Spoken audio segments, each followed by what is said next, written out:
Bonjour à tous, aujourd'hui nous voilà pour la première vidéo que je réalise, donc sur l'utilisation, le maniement du pendule. Voilà, donc moi mon pendule c'est un cristal de roche fait maison et je vais vous expliquer maintenant pourquoi utiliser un pendule et comment l'utiliser dans ma vision à moi personnelle.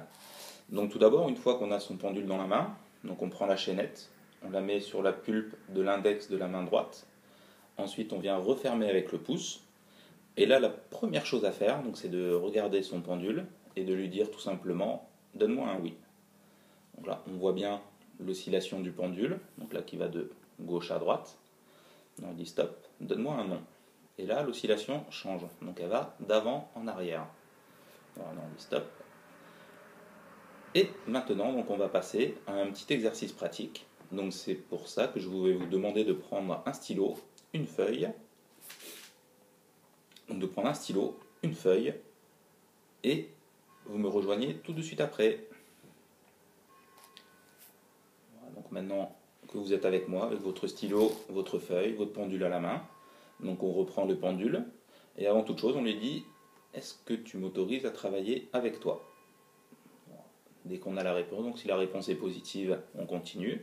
Si la réponse est négative, on pose le pendule, on passe à autre chose et on y reviendra plus tard. C'est que le moment pour nous n'est pas le bon. Donc là, on va faire un petit exercice pratique que moi j'utilise, que j'ai mis en place. Donc on va être avec le pendule et on va lui demander est-ce que j'ai besoin de lire un livre? Voilà, donc là il répond oui. Devant moi j'ai une liste de chiffres entre 1 et 6 que vous ne connaissez pas encore, mais pour laquelle vous allez demander à votre pendule si dans cette liste il y a quelque chose dont vous avez besoin. Voilà, donc vous reposez la question, est-ce que j'ai besoin de lire un livre qui est sur la liste de Nicolas? Si ça dit oui, on va continuer. Si ça dit non, on passera à autre chose et peut-être que cette vidéo vous y reviendrez plus tard. Donc une fois que votre pendule vous a dit oui, vous commencez à l'interroger. Donc est-ce que c'est un livre entre le chiffre 1 et le chiffre 3?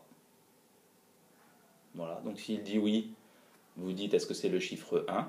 S'il dit non, vous continuez, 2, 3 et ainsi de suite. Donc si le chiffre est compris entre 1 et 3, vous pouvez donc demander savoir si c'est entre 1 et 3. Si là le pendule vous dit non, vous dites est-ce que c'est le chiffre numéro 4? Est-ce que c'est le 5? Ou est-ce que c'est le 6? Voilà, donc là en l'occurrence, pour moi c'est le 6, donc c'est autre. Et maintenant je vais vous donner à quoi correspondent les chiffres. Donc si l'un d'entre vous a trouvé le chiffre 1, c'est un livre de l'auteur Deepak Chopra. Si l'un d'entre vous a trouvé le chiffre 2, c'est un livre de l'auteur récemment décédé Wayne Dyer. Si c'est le chiffre 3, ce sera un livre de Doreen Virtue. Chiffre 4 d'Anthony Robbins. Chiffre 5 de Yann Lipnik, qui est un géobiologue français. Et le chiffre 6, donc autre. Et maintenant, une fois que vous avez votre chiffre, que vous savez à qui s'adresse le livre que vous devez lire, à vous de faire les recherches sur le même principe.